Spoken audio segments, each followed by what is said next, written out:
नमस्कार, जय हिंद। आज हम इतिहास के विषय में जानकारी प्राप्त करेंगे। पहली बात, इतिहास। इतिहास शब्द 3 शब्दों से बना है। पहला इति, दूसरा हा, तीसरा आस।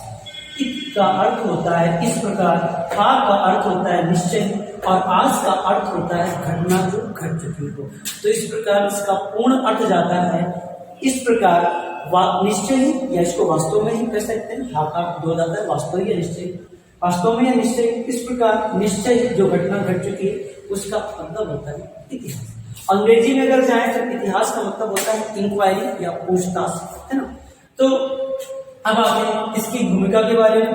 भूमिका का मतलब महत्व, क्या इतिहास का महत्व है मानव सभ्यता के लिए, मानव जीवन के लिए इतिहास का क्या महत्व है, इस पर हम किसी अगले वीडियो में विस्तृत चर्चा करेंगे। इस टॉपिक को हम यहाँ पर ही स्किप करते हैं। आगे आते हैं इतिहास के जो जनक वो हेरोडोटस और पुस्तक जो है इसकी हिस्टोरिका है। ये तो विश्व लेवल पर हो गया, अंतरराष्ट्रीय स्तर पर हो गया।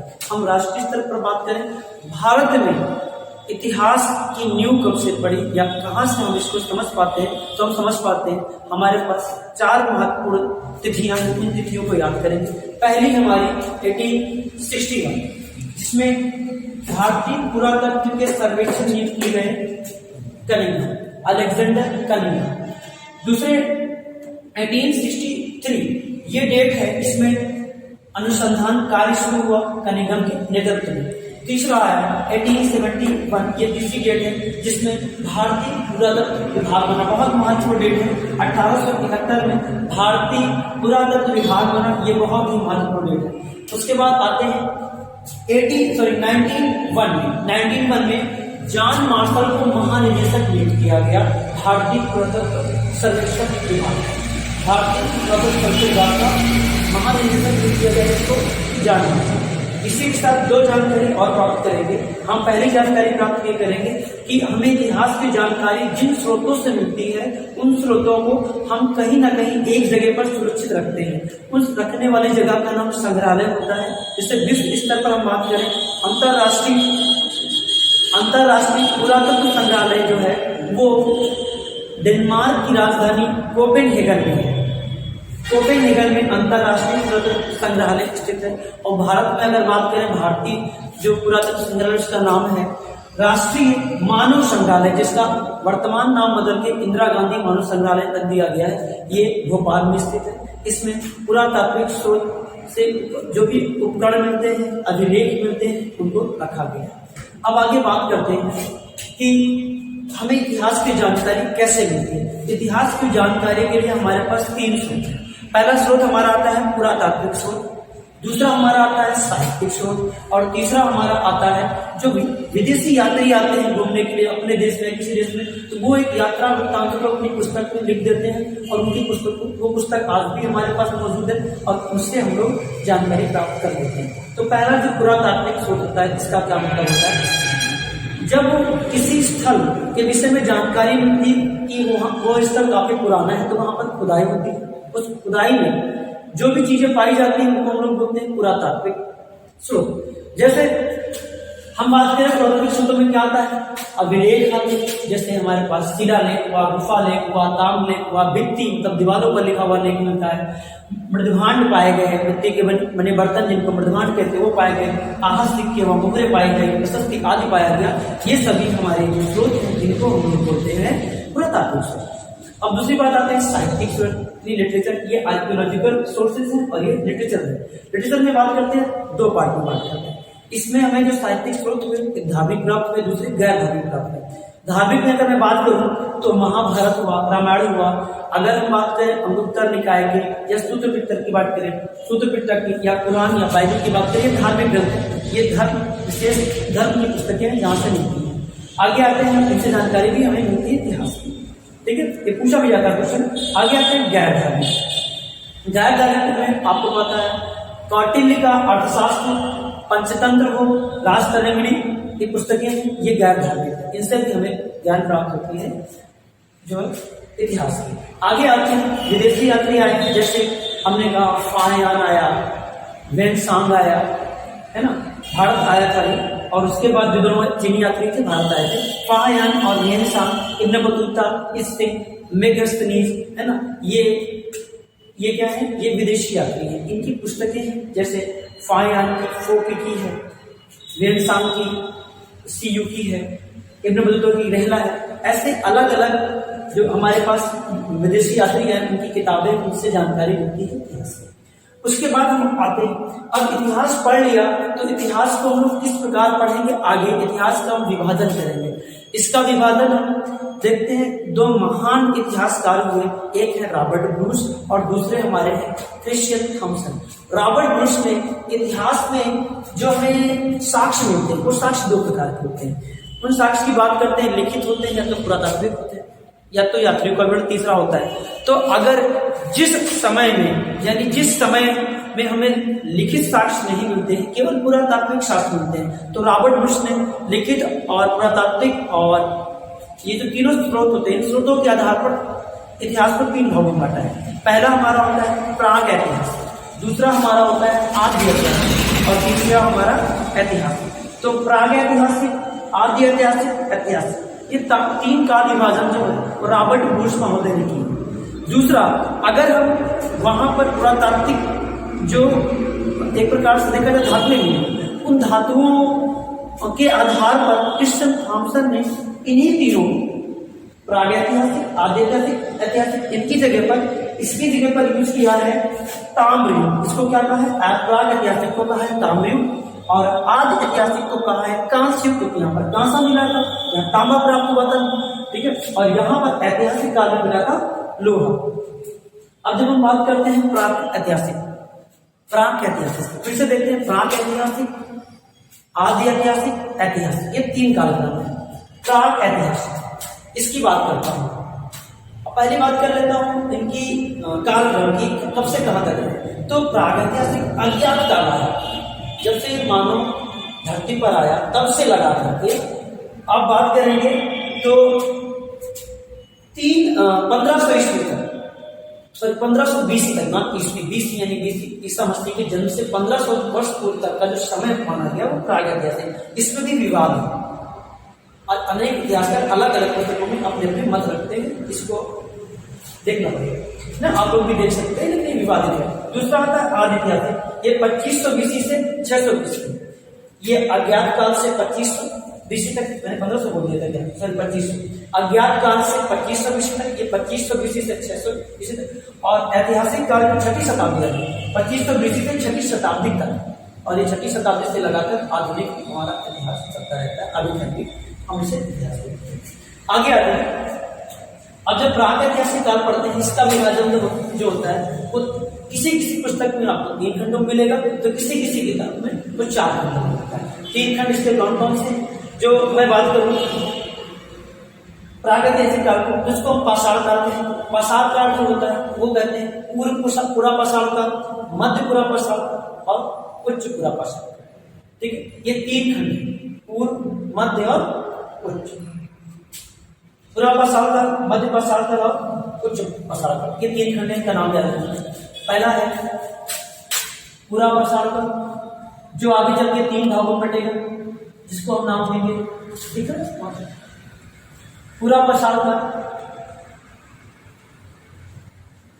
और मध्य पाषाण काल और हमारा उच्च पाषाण, ये 3 काल हैं। पूरा पाषाण काल को भी हम 3 भागों में बांटेंगे, जिसको हम बोलेंगे पूर्व पूरा पाषाण काल, मध्य पूरा पाषाण काल और उच्च पूरा पाषाण काल। ये पूर्व पूरा पाषाण काल, मध्य पूरा पाषाण काल और उच्च पूरा पाषाण काल। विषय तो बहुत कुछ, लेकिन हम उतना पढ़ेंगे तो काम है, ज्यादा उसमें नहीं जाए। फिर आते हैं जो हमारा प्राग ऐतिहासिक काल है, उसका विभाजन 3 खंडों में हुआ है। एक हुआ है हमारा पाषाण काल, जिसको बोलते हैं, एक होता है पूरा पाषाण, मध्य पाषाण और हमारा पूरा पाषाण, मध्य पाषाण और उच्च पाषाण, ठीक है, जिसको हम लोग 9 पाषाण काल कहेंगे, उच्च पाषाण काल की जगह, सॉरी 9 पाषाण काल कहेंगे। और 9 पाषाण काल की जगह कहीं कहीं आपको मिल जाएगा इसी के बाद ताम्र पाषाण। तो जो हमारा प्राग ऐतिहासिक काल है उसके विभाजन देख रहे हैं 3 या 4 है, हम चारों बता रहे हैं आपको। पहला हमारा पूरा पाषाण है, फिर मध्य पाषाण है, फिर 9 पाषाण है, फिर ताम्र पाषाण, उनका क्रम है। इनकी इनका कार्यक्रम देख लेते हैं। जो पूरा पाषाण है इसका कार्यक्रम जो है अज्ञात काल से, अज्ञात जब से समय इंसान मृत्यु पर आया, अज्ञात समय से लगाकर 8000 BC तक का समय हमारा पूरा पाषाण है। जो हमारा मध्य पाषाण है वो 8000 BC से लगाकर 5000 BC तक आता है। ये सबसे उचित कार्यक्रम बता रहे हैं, तो अलग पुस्तकों में अलग अलग मिल जाएगा आपको। नौ पाषाण काल में हम आते हैं तो 5000 BC से लगाकर 3000 BC तक या 2500 BC तक आपको मिल जाता है। और इसी में जब से तांबे का खोज हो गया, नौ पाषाण काल में जब से तांबे का खोज हुआ, तब से हम उसको बांट देते हैं ताम्र पाषाण। अब बात करते हैं पूरा पाषाण काल में क्या पढ़ना देते हैं। पूरा पाषाण काल में आपको पूरा पाषाण काल में आपको 2-3 बातें जाननी जरूरी है। इस समय का जो मानव था वो मानव कैसा था, उसका जीवन खाना बदोश था। आग की जानकारी थी लेकिन आग का इस्तेमाल करना नहीं जानता था। वो एक जगह स्थिर नहीं रहता था, दर बदर भटकता था। और दूसरा खाद्य संग्राहक यानी खाना भोजन वगैरह इकट्ठा करता था। ठीक है, तो ये प्रमुख जानकारी यानी शिकार करके भोजन करता था, आगे तक था, ये भी कह सकते। तो ये पूरा पाषाण काल है। यहाँ पर इंसान जो है कुछ विशेष शिकार के लिए विशेष प्रकार के पत्थरों का इस्तेमाल करता था, पत्थर के बने हुए हथियारों का इस्तेमाल करता था। अब उन हथियारों के आधार पर हमने इसे अलग अलग भागों में बांट दिया है। पूरा पाषाण काल को बात करें तो पूर्व पाषाण काल, उच्च पूरा पाषाण काल और पूर्व पाषाण काल, मध्य पूरा पाषाण काल और उच्च पूरा पाषाण काल, ये 3 भागों में बांटा गया है। अब पूर्व पाषाण काल में शिकार के लिए 3 प्रकार के हथियारों का इस्तेमाल किया। पहला सबसे पुराना हथियार इसका था हस्त कुठार, हैंड एक्स, जिसकी खोज जो मिला है रॉबर्ट ब्रूस महोदय को, इन्हीं रॉबर्ट ब्रूस महोदय को मिला था। मद्रास के पल्लवर में हस्त कुठार मिला था। उसी के बाद इसी कार्यक्रम में 2 हथियार और मिले जो बहुत ज्यादा मानव इस्तेमाल कर रहा था, वो थे खंडक और दूसरे कुदारी। तो पूरा पाषाण काल में 3 हथियार याद करनी होगी। एक है हस्त कुठार, खंडक और कुदारी, ये 3 पूर्व पाषाण काल में। मध्य पूरा पाषाण काल में जो भी हथियार पाए गए वो क्वार्टजाइट नामक पत्थर के बने हुए थे, है ना। तो इसीलिए इस मध्य पूरा पाषाण काल को हम लोग फलक संस्कृति के नाम से जानते हैं, और जो पूरा पाषाण काल है उसको हम लोग प्रौढ़ संस्कृति के नाम से भी जानते हैं। क्वेश्चन भी आया होता है यूपीपीसीएस में कि फलक संस्कृति में से किस कार्यक्रम को कहते हैं, तो मध्य पूरा पाषाण काल में कहते हैं। उसके बाद आते हैं, अच्छा पहले के हथियार जो थे पूरा पाषाण काल के काफी भारी थे। अब देखो उच्च पूरा पाषाण काल की बात करते देते, यहाँ पर मानव 2 प्रकार के हथियार इस्तेमाल करता था, तक्षुरी और खुरचनी। हथियारों के नाम पॉइंटर वगैरह भी इस्तेमाल करता था, लेकिन प्रमुख हथियार थे उनका हम आपको बता दें। तो पूरा पाषाण काल, मध्य पूरा पाषाण काल और उच्च पूरा पाषाण काल अलग है। तो अब बात करते हैं मध्य पूरा पाषाण काल। मध्य पूरा पाषाण काल में महत्वपूर्ण बात है, इंसान को थोड़ा बहुत ज्ञान हो गया, इंसान शादी हो गया, और मध्य पूरा पाषाण काल समाप्त होते होते इंसानों ने पशुपालन स्टार्ट किया। उसके भी साक्ष्य हमको मिलते हैं पशुपालन के मध्य प्रदेश में। आदमगढ़ जिला है मध्य प्रदेश का, वहां से सर्वप्रथम हमें साक्ष्य प्राप्त हुए पशुपालन के। यहाँ का मानव जो मध्य पूरा पाषाण काल का मानव था वो कृषि स्टार्ट किया था, पशुपालन स्टार्ट किया था, तो व्यवस्थित ढंग से नहीं था, अव्यवस्थित ढंग था, थोड़ा बहुत स्टार्ट किया था, वो भी मध्य पूरा पाषाण काल समाप्त होते होते। तो इन सब में इसको मेजोरिटी केस करके कहते हैं। मध्य पूरा पाषाण का एक और इंपॉर्टेंट तथ्य याद रखना, इसे मेजोरिटी केस भी बोलते हैं, क्योंकि पूरा पाषाण काल की तुलना में मध्य पाषाण काल में इंसानों ने जो हथियार इस्तेमाल किए वो हथियार उसकी तुलना में छोटे थे और नुकीले थे, धारदार थे, मध्य, इसीलिए इसको बोलते हैं मेजोरिटी केस। ठीक है, इसके बाद आते हैं पढ़ते हैं 9 पाषाण काल। ये बहुत ही महत्वपूर्ण है, सबसे बढ़िया इसी को पढ़ने क्वेश्चन यहीं से पूछते ज्यादा है। पहला, यहाँ पर इंसानों ने आग की खोज की नहीं, खोज तो हो चुकी थी, आग की खोज पहले से मालूम था, पत्थर के हथियार बनाते थे तो चिंगारी निकलती थी, तो आग की जानकारी तो उनको पूरा पाषाण में थी, लेकिन इस्तेमाल नहीं जानता था। इस्तेमाल जानना इंसान सीखा है, वो हमारा 9 पाषाण।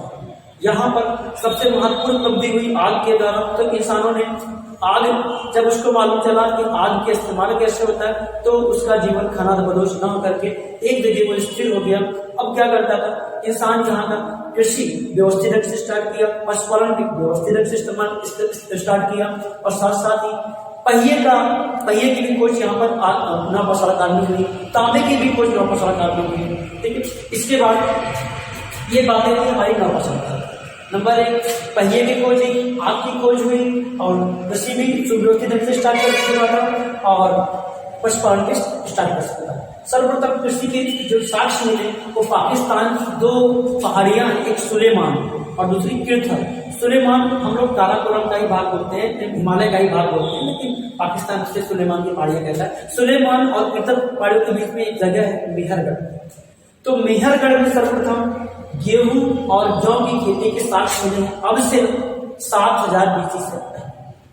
ठीक है, तो मेहरगढ़। उसके बाद आते हैं, ये तो पढ़ाई चुके हैं, क्रिश्चियन थॉमसन ने जो है कालक्रम 3 भागों में बांटा है, ताम युग, ताम्र युग और लौह। अब इसके बाद आते हैं तो स्थान कुछ पढ़ लेते हैं जिसमें पशुपालन और कृषि। पशुपालन के जो सर्वप्रथम साक्ष्य पाए गए वो आदमगढ़ MP में पाए गए, मध्य पाषाण काल में, और बागोर राजस्थान में भी पशुपालन के साक्ष्य मिलते हैं। मद्रास के पल्लवरम में, तमिलनाडु में पड़ता है मद्रास में, मद्रास के पल्लवन में ये स्थान, पल्लवरम में मानव कंकाल पाया गया सर्वप्रथम। ठीक है, और ये भीमबेटका गुफाएं हैं, ये मध्य प्रदेश में। यहाँ पर भी गुफाओं पर जो है गुफा चित्र वगैरह बने हुए हैं उस जमाने के, है ना, बड़े टेढ़े मेढ़े चित्र हैं, तो भीमबेटका हुआ है, बहुत इंपॉर्टेंट है मध्य प्रदेश। ये भी साक्ष्य पुरातात्विक शास्त्र। अब आगे आते हैं चावल। सर्वप्रथम अभी तक जो है, जब तक ये हमारा लहुरा दुर्ग ज्ञात नहीं था तब तक कोल्डीवा, यूपी का कोल्डीवा है, इसके पास पड़ता है इलाहाबाद के पास कोल्डीवा, वहां पर हमें चावल के साक्ष्य मिले। अभी वर्तमान में लहुरा दुर्ग जो 8000 BC के आसपास या 9000 BC के आसपास इसके साक्ष्य मतलब मालूम हुआ कि इससे यहाँ पर इंसान जो है चावल उगाता है। लहुरा दुर्ग यूपी में। गेहूं मेहरगढ़ में पाए गए, मेहरगढ़ है पाकिस्तान में। सर्वप्रथम गेहूं के साक्ष्य कहाँ मिले? मेहरगढ़ में। चावल के पहले कोल्डीवा में थे, अभी लहुरा दुर्ग में प्राप्त हो चुके हैं। कोल्डीवा में 7000 BC यानी 7000 BC के आसपास खेती होती थी चावल की, और लहुरा देव में इससे भी पहले लगभग 7000 और 9000 BC के बीच में खेती हुई थी। तो वर्तमान में लहुरा देव के पास है। मक्का सर्वप्रथम विश्व में मैक्सिमम पाया गया। जौ सर्वप्रथम ईरान और इराक में पाया गया। ठीक है, अब यहाँ पर देख लेते हैं 2 और स्थान है मध्य पाषाण काल के। एक स्थान है महदहा, दूसरा है दमदमा। महदहा फेमस है अस्थियों के शव के लिए, जबकि दमदमा फेमस, दोनों स्थान यूपी में पड़ते हैं। जबकि अस्थियों के जो हथियार पाए गए वो दमदमा में पाए गए, ये मध्य पाषाण काल में पाए गए। ठीक है, तो भीमबेटका जो गुफा है वो मद्रास पड़ता है। इतिहास के जनक कौन है? हेरोडोटस की पुस्तक हिस्टोरिकल। स्रोत हमारे क्या है? 3 पुरातात्विक स्रोत, साहित्यिक स्रोत, विदेशी। इन स्रोतों में देखिए अभिलेख, शिलालेख, गुफालेख, ताम्रशास्त्र, दिवान, आस्तिक के मोहरे और सचिव आदि पाया जाता है। और जो साहित्यिक स्रोत है उनके 2 भाग हैं, धार्मिक और गैर धार्मिक। धार्मिक में महाभारत रामायण इस प्रकार आते हैं और गैर धार्मिक में अर्थशास्त्र आते हैं। और विदेशी यात्री की बात करें तो फायन, इब्न बतूता, अलबरूनी, है ना, ये और इंसान के कई विदेशी यात्री हैं। इनकी पुस्तकों में हमें इतिहास की जानकारी मिलती है। विभाजन देखिए 2 मौतों ने किया, रॉबर्ट और क्रिश्चियन ने। रॉबर्ट ने स्रोतों के आधार पर किया, 3 भागों में बांटा, और थॉमसन ने स्रोतों के आधार पर 3 भागों में बांटा। रॉबर्ट के अनुसार प्रागैतिहासिक, आदिऐतिहासिक और ऐतिहासिक थे, और क्रिश्चियन के अनुसार ताम्र युग, कांस्य युग और लौह युग था। इसके बाद हमने देखा ये 4 डेटें 1866 में अलेक्जेंडर कनिंघम ने भारतीय प्रत्युत्तर के सर्चे के रूप में नियुक्त किया गया। 1863 में अनुसंधान कार्य शुरू हुआ और 1877 में वन विभाग बना, और 1901 में भारतीय प्रत्युत्तर सर्वेक्षण के महानिदेशक जॉन मार्शल को नियुक्त किया गया। तो आज के लिए कम समय में हमने आपको इतनी जानकारी दी, और लगभग ये हमारा प्राचीन इतिहास समाप्त होने की कगार पर आ गया है। अब अगले वीडियो में हम आपको अगली जानकारी देंगे। नमस्कार, जय।